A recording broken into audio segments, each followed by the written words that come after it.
Kembali di News Prime bersama saya Abraham Silaban. Pemirsa, sidang kasus kekerasan dalam rumah tangga atau KDRT suami terhadap istrinya berujung ricuh. Pasalnya keluarga korban menilai vonis hakim terhadap terdakwa terlalu ringan.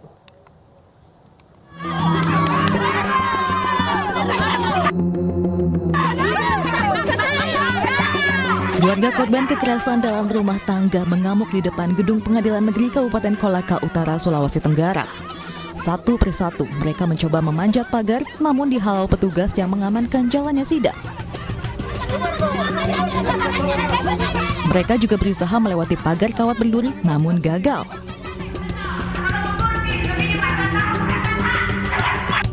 Namun mereka tidak menyerah. Salah seorang keluarga korban mencoba masuk ke ruang sidang dan mengejar terdakwa. Namun petugas sigap dan membawa terdakwa ke tempat yang lebih aman. Kasus kekerasan dalam rumah tangga yang menimpa saudara mereka terjadi pada Januari 2022 lalu. Hasil visum korban berinisial H diduga meminum racun, namun pihak keluarga korban meyakini korban dibunuh suaminya, Abrar. Abrar itu harus dihukum seberat-beratnya dan harus dipecah. Karena dia itu satu malam satu hari dia siksa di rumah, baru sesudah itu Pak, bawa pergi di rumah sakit, begitu sampai di rumah sakit Pak, langsung dia letakkan begitu, langsung dia bawa lari anaknya. Sampai meninggal itu Pak, tidak lihat istrinya, sampai diangkat ke Pembolo tidak ada itu. Meski vonis sudah dijatuhkan 2,5 tahun penjara kepada terdakwa, keluarga tetap tidak terima dan meminta hakim memvonis terdakwa 5 tahun penjara dan dipecat dari ASN.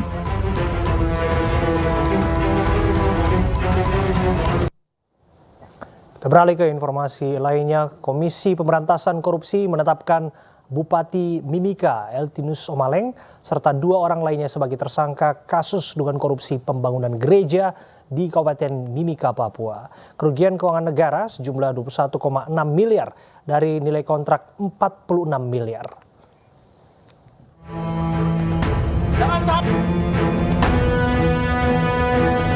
Komisi Pemberantasan Korupsi menetapkan Bupati Mimika Eltinus Omaleng sebagai tersangka kasus korupsi pembangunan gereja di Kabupaten Mimika, Papua. KPK juga menetapkan 2 orang lainnya sebagai tersangka, yakni Martin Sawi selaku Kepala Bagian Kesra Setda Kabupaten Mimika dan Teguh Anggara selaku Direktur PT Waringin Megah.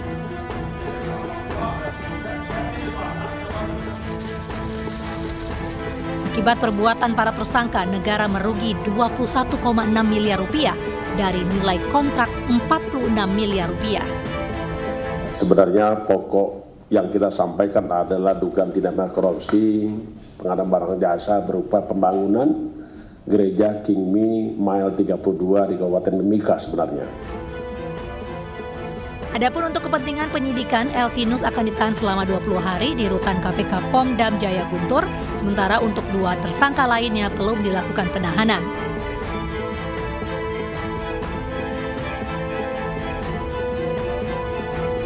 Eltinus Omaleng ditangkap penyidik KPK saat menghadiri rapat umum pemegang saham di sebuah hotel di Jayapura Rabu pagi. Sempat terjadi adu mulut antara Bupati Mimika dengan tim penyidik KPK yang hendak membawanya. Namun akhirnya Eltinus dibawa ke markas Komando Brimob Polda Papua.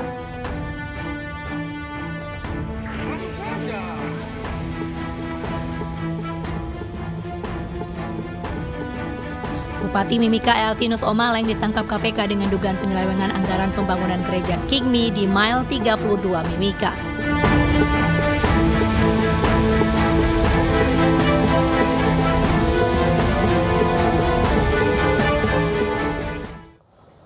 Pemirsa, Surya Darmadi jalani sidang perdana kasus dugaan korupsi lahan sawit di PN Tipikor Jakarta hari ini. Usai pembacaan dakwaan, Surya Darmadi tidak terima dengan besaran kerugian negara yang disangkakan pada dirinya.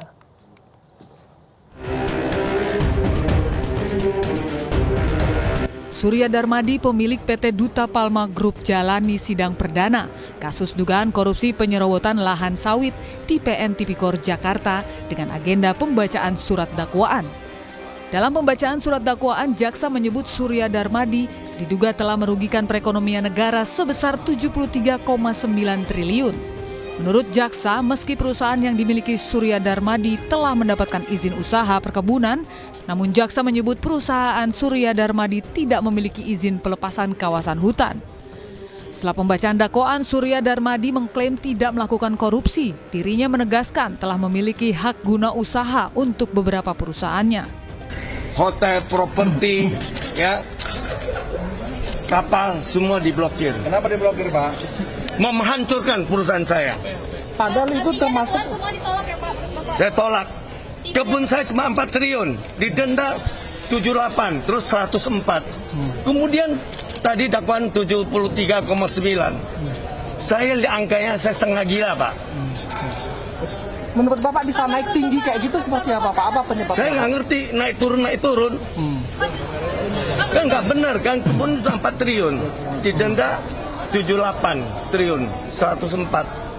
Kuasa hukum Surya Darmadi menyebut ada beberapa kejanggalan dalam surat dakwaan yang nantinya akan dituangkan dalam pembacaan eksepsi, mulai dari nominal kerugian negara hingga masalah kepemilikan izin pengolahan lahan hutan.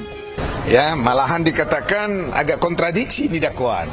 Kerugian negara di satu sisi dikatakan hanya 2 triliun 170. Kemudian di BPKP 4 triliun 725. Jadi ini juga nanti kita pertanyakan di persidangan, kok agak janggal ini gitu loh. Sementara itu terdakwa lainnya yaitu mantan Bupati Indragiri Hulu, Raja Tamsir Rahman, juga diagendakan menjalani sidang perdana atas kasus serupa secara terpisah melalui telekonferensi. Koruptor Dada Rosada hari ini bebas murni setelah menjalani masa penahanan di Balai Permasyarakatan Bandung, Jawa Barat. Mantan Wali Kota Bandung, Dada Rosada dinyatakan bebas murni setelah menyerahkan surat masa cuti yang telah habis ke Balai Permasyarakatan Bandung. Dada dihukum selama 10 tahun penjara dan denda 600 juta rupiah, subsidi 3 bulan kurungan atas kasus korupsi dana bantuan sosial. Ia terjerat kasus korupsi dana bansos selama masa pemerintahannya di tahun anggaran 2009-2010 sebesar 6 miliar rupiah, serta menyuap hakim yang menangani perkara korupsi tersebut.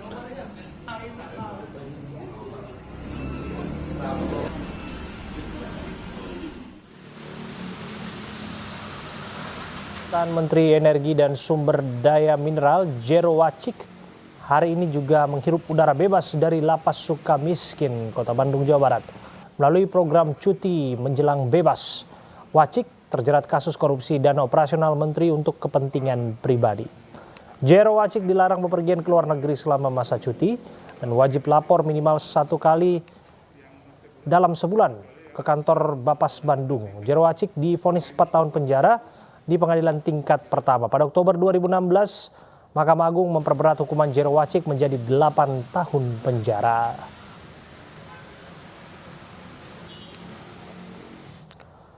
Pemirsa, program Kartu Prakerja yang digulirkan pemerintah merupakan salah satu bukti sukses transformasi pelayanan publik. Keberhasilan program andalan Presiden Joko Widodo diakui oleh berbagai lembaga dunia. Sejak diluncurkan program Kartu Prakerja telah memberikan manfaat besar bagi jutaan penerimanya. Program ini telah banyak membuka lapangan kerja dan mendorong tumbuhnya wirausaha baru yang membuat mereka mampu bertahan di tengah pandemi. Pemerintah mengklaim 75% penerima manfaat program Kartu Prakerja telah memiliki lapangan kerja baru. Kartu Prakerja adalah program pemerintah pertama yang melakukan bantuan secara digital yang kita sering sebut sebagai government to people atau G2P, dan ini diakui oleh baik itu Bank Dunia maupun TNP 2K atau berbagai lembaga lain. Pemerintah akan terus membuka gelombang kartu prakerja bagi masyarakat luas. Jutaan masyarakat Indonesia telah merasakan manfaat program yang digagas Presiden Joko Widodo ini. Tidak hanya berperan sebagai bantuan sosial di tengah pandemi, program ini dapat meningkatkan keterampilan dan membuka peluang usaha bagi penerimanya. Tim Liputan iNews melaporkan.